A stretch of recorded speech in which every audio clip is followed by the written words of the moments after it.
Pag dito lang, pag pinipitot mo, masakit na, malamang yung tadyang mo or yung lower rib cage niyo. Nahihirapan siyang huminga at pinapawisan na siya. Pag pinipitot ko to sa harapan, hindi naman masakit. Sa loob daw, yun, diretso kayo sa emergency room.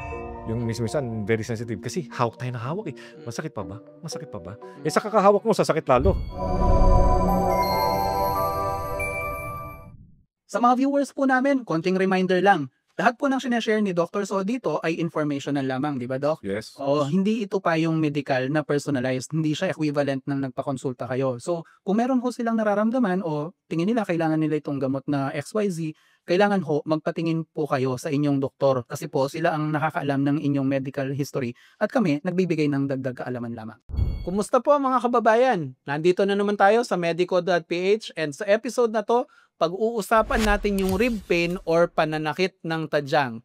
As always, kasama natin ang ating medical director, si Dr. Anthony So, and ako naman si Glenn, ang managing director / interviewer ni Doc.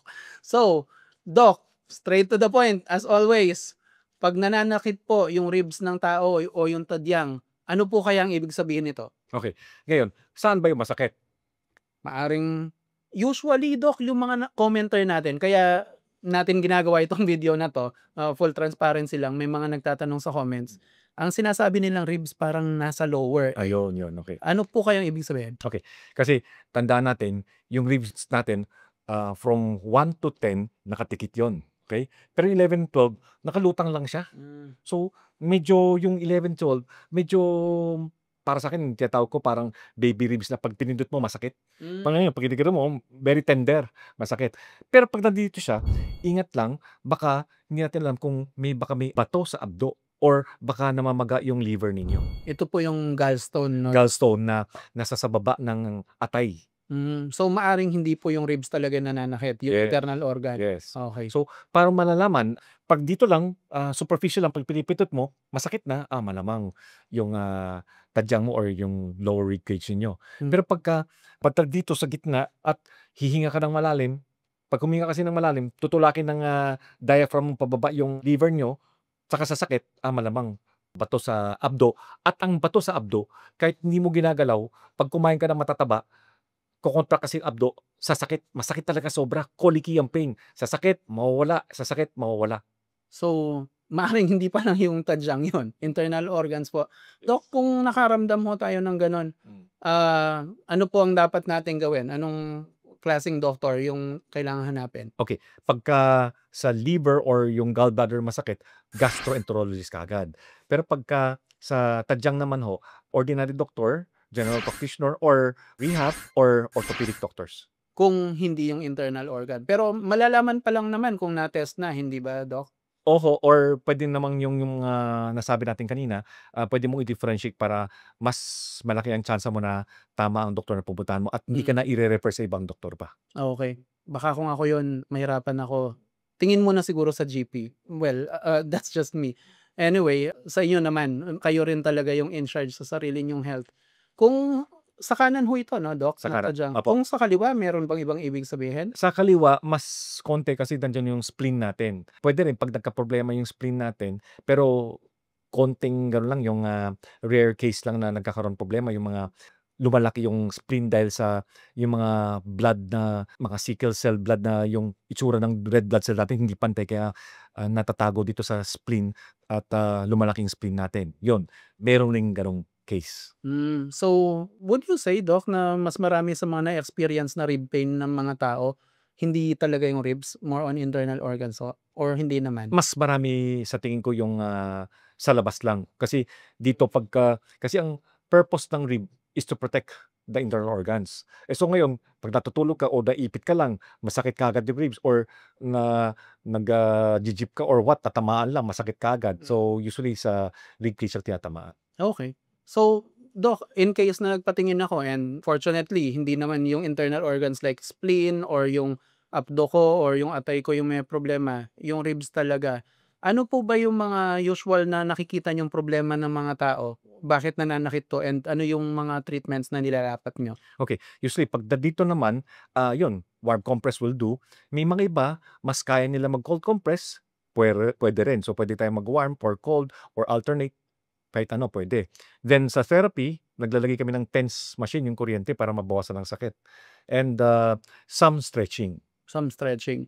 Usually, Doc, anong dahilan nun? Pagtanda lang ba o may nadi-dislocate ba? I'm not sure. Yes, usually injury. Injury. Tapos may mga iba nga, yung minsan nami-misalign, then may mga stretching, pwede ka ganito, then kung ito'y masakit, harap ka ganito, then para ma-stretch konti. So, minsan dahil hindi lang nai-stretch, Doc, Apa. kaya siya sumasakit. Ayun. So, pag therapy, Doc, mga ilang sessions usually pag nag-therapy po sa rib pain ang tao? Usually 3 times a week for 2 weeks. Kung okay na siya, discharge na siya. Pero pagka medyo masakit pa rin, babawasan natin to 2 times a week for another 3 weeks para hopefully matanggalan natin lahat ng sakit. So, yun yung lower ribs, di ba? Yes. Paano kung mga nasa gitna o bandang itaas ng ribs natin yung nararamdaman na pain? Coach, usually dito masakit dito. Costochondritis ang tawag natin. Sa gitna? Gitna. Kasi merong sternum dito. Yung ribs, pagka yung ribs, nakadikit lahat yan, hindi nagagalaw yan. So, ang galing ng Diyos natin, sternum, naglalagay siya ng konting joints. So, meaning ribs, chondral, which is cartilage. Pag namamaga, itis, costochondritis. So, pag gumagalaw, masakit. Yun, minsan na bugbog tayo sa likod, nagagalaw, masakit dito. Malalang sakit po ba yan or mag-isa lang siyang mawawala, Doc? Okay. Depende na. Tandaan natin, yung sa likod ng ating sternum ay ang puso natin. Yun ang problema nga natin. Sa doktor, ang gagawin namin, mild ba yung sakit na to? Or nasa loob yung sakit na puso na talaga? So, dapat namin i-differentiate. Paano? Number 1, kung dito lang yung pag pinipindot ko, eto, aray. Tapos bata pa, 25 years old lang, pinipindot ko, aray, masakit. Or dahil push up siya, kaya nga masakit. Costochondritis lang yan. Pero, yung edad niya, 50 plus na. Pero, right now, mga 40s, inatake na rin. 50 plus na. Tapos, yung sakit niya, nasa loob, substernal chest pain, mabigat, tapos sobrang sakit daw na may nahihirapan siyang huminga at pinapawisan na siya. Pag pinipindot ko ito sa harapan, hindi naman masakit. Sa loob daw, yun, diretso kayo sa emergency room dahil puso na yung masakit. Nako.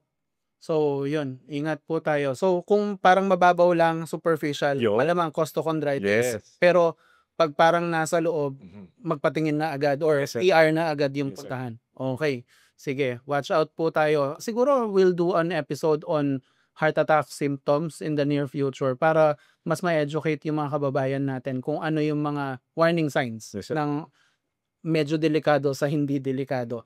Paano, Doc, kung sa bandang mga dito na ribs, meron bang Sa mga likod. sakit dyan? Yun, sa Sa likod. likod. Oo, sa likod.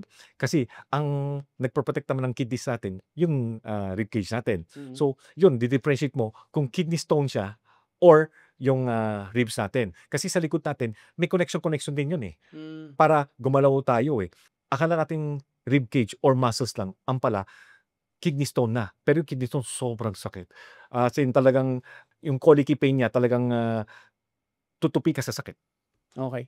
Akala ko, Doc, parang di ba yung common na paniniwala pag kidney sa lower back, so pwede rin palang sa upper back? Pwede. Kasi medyo overlapping sila kasi. Okay. Sige. So, dahil siguro sa grabe yung sakit, no? Parang ang dami at ang lawak ng space na nasasaktan niya. Alright. So, magpatingin kayo. Siguro kung persistent, Doc, kailan ko malalaman kung na-experience ko yung rib pain and dapat ko nang ipatingin to? Pero matagal talaga to. Yung minsan very sensitive kasi hawak tayo ng hawak eh. Masakit pa ba?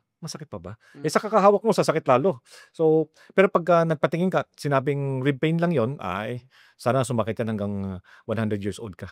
Yun lang. Okay. O sige po mga kababayan, yun lamang po. Mukhang simple lang naman itong condition na to. Well, not so simple I guess kung yung internal organs mo talaga yung may problema. Pero hopefully yung mga katulad ng sinabi ni Doc na mga normal pains lang na madadala natin sa therapy, hot compress or cold compress.